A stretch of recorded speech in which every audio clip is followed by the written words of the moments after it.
আসসালামু আলাইকুম। পঞ্চম শ্রেণীর গণিত বই নিয়ে ধারাবাহিকভাবে আলোচনা করছিলাম। তার ধারাবাহিকতা 171 নম্বর পৃষ্ঠাটি নিয়ে এখন তোমাদের সাথে আলোচনা করব। অধ্যায় 10 উপাত্ত বিন্যস্তকরণ। উপাত্ত নিয়ে আমরা আলোচনা করব। পরবর্তী শ্রেণীতে আমরা আরও ভালো জানতে পারবো। এখন আমরা মোটামুটি বেসিক ধারণাটা নিয়ে নিই। নিচে পঞ্চম শ্রেণীর শিক্ষার্থীদের একটি মাসের উপস্থিতির সংখ্যা দেওয়া হলো। এই উপাত্তগুলোকে কিভাবে সাজানো বা বিন্যস্ত করা যায়, এই উপাত্তকে কিভাবে সাজাতে পারি অথবা বিন্যস্ত করতে পারি, মানে সুন্দর করে সাজাবো আর কি। 23-এর পর 20, 8 মানে উল্টাপাল্টা করে দেওয়া আছে। সবগুলো কি আকার দেওয়া আছে? উল্টাপাল্টা করে 23, 20, 8, 15 এইভাবে দেওয়া আছে। তাহলে সবচেয়ে ছোট এখানে 4, 4-এর পর ছোট কে আছে? 4-এর পর ছোট আছে 8, 8-এর পর কে আছে? আবার 8 আছে ডাবল। তাহলে আমি ছোট থেকে বড় ক্রমে এগুলো সাজাচ্ছি। 4, 8, 8, 10, 10, 12, 14, 14, 15, 15, 15 এইভাবে করে এগুলা সবগুলো সাজানো হলো। এখন খেয়াল করো, আমি উপাত্তগুলোকে সংখ্যা রেখার বিন্দু বসিয়ে বিন্যস্ত করি। মানে আমি একটা সংখ্যা রেখা বসালাম 4-এ। 4 কয়টা ছিল? 4 মাত্র একটা ছিল, তাই 4-এর উপর একটা বিন্দু দিলাম। 8 ছিল 2টা, 2টা বিন্দু দিলাম। 10 ছিল 2টা, 2টা বিন্দু দিলাম। এর পরবর্তীতে আরেকটা ছিল 12, 12তে 2টা বিন্দু দিলাম। 12-এর পর তাহলে এখানে কত হবে? 12 হবে, এটা 13, 14, এখানে হবে 14, 5-এরটা হবে 15। তাহলে 15তে বেশি ছিল, আমরা 15তে 3টা দিলাম। 5-এরটা হলো 16, 17, 18, 19, 20 দিল কত? 4টা। 21-এর মধ্যে হলো 2টা, 21 এখানে নাই, 22, 23-এ দেওয়া আছে। এছাড়া আমরা উপাত্তগুলো নিয়ে একটি সারণী তৈরি করতে পারি। এটা দিয়ে আমরা একটা সারণী তৈরি করব। উপাত্তগুলোকে নির্দিষ্ট ব্যবধানে গুচ্ছ বা শ্রেণী করে প্রকাশ করানো যায়, এগুলো আমরা করব এখন। যেমন 1 থেকে 5 পর্যন্ত আছে একটা, তাই আমি একটা ট্যালি চিহ্ন দিলাম। এটা হলো একটা ট্যালি চিহ্ন। তাহলে সংখ্যা হলো কত? 1। 6 থেকে 10 পর্যন্ত আছে, 6 থেকে 10 পর্যন্ত আছে 4টা, 4 দিলাম। 6 থেকে 10 পর্যন্ত কত? 6 থেকে 10 পর্যন্ত হলো এখানের মধ্যে 10 পর্যন্ত 4টা, এখানে 2টা, এখানে 2টা, মোট 4টা। তাহলে ট্যালি সংখ্যা হবে 4টা। 11 থেকে 15 পর্যন্ত আছে, দেখো ট্যালি সংখ্যা হলো 1, 2, 3, 4। 5 নাম্বারটা আড়াআড়িভাবে দিতে হয়, ঠিক আছে? আড়াআড়িভাবে দিবে, 1, 2, 3, 4 এইভাবে আড়াআড়িভাবে কেটে দিবে। এটা হবে ট্যালিটা, ঠিক আছে? এভাবে করলে তাহলে এখানে 5টা, এদিকে একটা, মোট 6টা। 16 থেকে 20 পর্যন্ত 5টা, 5টা লিখলাম। 20 থেকে 21 পর্যন্ত 5টা, 5টা লিখলাম। মোট কত? মোট হলো 21টা। এখানে 5 শ্রেণী ব্যবধান ধরে সারণী তৈরি করেছি, মানে 1 থেকে 5 পর্যন্ত ব্যবধান 5। সবসময় মনে রাখবে, যতই ব্যবধান হবে এই সংখ্যাটা সহ গুনবে। 1 থেকে 5, 6 থেকে 10, 11 থেকে 15 এভাবে করে। তাহলে শ্রেণী ব্যবধান, ট্যালি চিহ্ন, সংখ্যা, এটা আমরা যদি করি তাহলে এখানে আমাদেরকে সেম বিষয়টা আবার করতে বলছে। এখানে শ্রেণী ব্যবধান আমরা 10 ধরবো। কত করে ধরবো? 10 করে ধরবো। তাহলে এটা দিয়ে আমরা যদি সারণীটা তৈরি করি তাহলে হলো 1 থেকে 10, এখানে হলো 11 থেকে 20, 21 থেকে 30। ট্যালি চিহ্ন লিখতেছি 1 থেকে 10 পর্যন্ত। যদি আমরা ট্যালি চিহ্ন লিখি, দেখো আগে কত ছিল? 1 থেকে 5, তার মানে এখান পর্যন্ত। তো এদিকে ছিল 4টা, এখানে একটা, মোট 5টা। তাহলে এই 2 ঘর মিলে 1 থেকে 10 পর্যন্ত এই 2 ঘর, তাহলে হলো 5টা।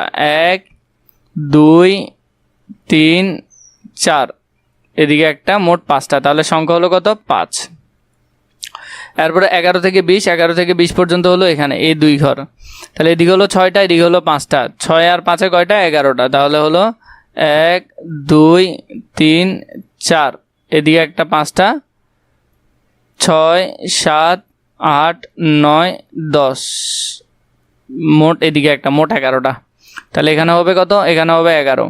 পরেরটাতে যদি দেখো, পরেরটা হলো যে কত?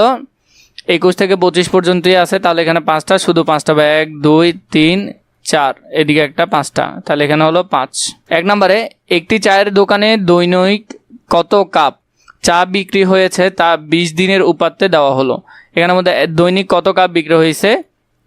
কোনো দিন 12, 21, 13, 9 এভাবে করে বিক্রি হইলো। প্রথমে যদি দেখো, উপাত্তগুলো ছোট থেকে বড় ক্রমে সাজাই আমরা। উপাত্তগুলো ছোট থেকে বড় ক্রমে সাজানো হলে 23 আর 23। তো এভাবে করে তোমরা যদি সবগুলো লিখে ফেলো, এখানের মধ্যে সুন্দর করে সাজাতে পারবে। 9, 9, 11, 12, 12, 13, 14, 15, 15, 20, 21, 21, 21, 21, 4টা, 22, 23 এভাবে করে সাজাবে। বললো শ্রেণী ব্যবধান 5 ধরে সারণী তৈরি করবো। আমরা শ্রেণী ব্যবধান 5 ধরবো। তাহলে প্রথম থেকে আমরা ধরি, এখানে সবচেয়ে কম হলো 9। তাহলে 6 থেকে 10 পর্যন্ত ধরা যায়। 6 থেকে 10, এরপর 11 থেকে 15, 15 থেকে 16 থেকে কত? 20, 21 থেকে 25, 26 থেকে 30। তো এগুলো আমাদের জন্য হবে। এরপর ট্যালি বসাবো আমরা 6 থেকে 10 পর্যন্ত। 6 থেকে 10 পর্যন্ত শুধু 9 আর 9 দুইটা আছে। তাহলে এখানে ট্যালি বসবে কয়টা? 2টা। তাহলে সংখ্যা হবে কত? 2। এরপরে 11 থেকে 15, 11 থেকে 15-এর মধ্যে একটা, দুইটা, তিনটা, চারটা, পাঁচটা, ছয়টা, সাতটা, তাহলে এখানে হবে 7, 1, 2, 3, 4, এদিকে একটা 5, 6, 7, তাহলে এখানে হলো 7। এরপরে 16 থেকে 20 পর্যন্ত, 16 থেকে 20 পর্যন্ত যদি দেখি একটাই আছে 16 থেকে 20 পর্যন্ত, তাহলে টালিও হবে একটা, এখানেও হবে 1। এরপরে 21 থেকে 26, 1, 2, 3, 4, 5, 6, 7, 8, 9, 10টা, তাহলে এখানে হলো কত? 10টা। 1, 2, 3, 4, 5, 6, 7, 8, 9, 10, তাহলে এখানে হলো বরাবর 10টা। পরেরটাতে নাই, তাহলে এখানে কিছুই নাই, তাহলে এখানেও 0। মোট যদি যোগ করি আমরা কত হয়? মোট হলো 20। মোট হলো কয়টা উপাত্ত? 20টা উপাত্ত। তাহলে এইভাবে করে দেখবে, এখানের মধ্যে তোমরা এগুলো পারবে করতে। পরবর্তীতে 1 নম্বরে যেটা দিয়েছে, একটি বিদ্যালয়ে 30 জন শিক্ষার্থীর ওজন নিচে দেওয়া হলো। ওজনগুলো কেজিতে দেওয়া আছে। আমাদেরকে প্রথমে বললো উপাত্তসমূহকে ক্রমান্বয়ে সাজাতে হবে। এরপর 2 নম্বরে আমাদেরকে কিছু কাজ দিয়েছে, শ্রেণী ব্যবধান 10 ধরে একটি সারণী তৈরি করতে হবে।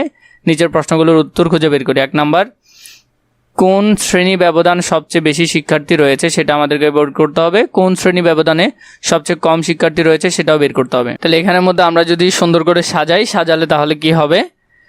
22, 23, 24, 24, 25, 26, 26, 27, 27, 30, 31, 32, 33, 34, এভাবে করে আমরা এগুলা সাজাবো সুন্দর করে, খুবই সুন্দর করে এগুলো আমরা সাজাবো।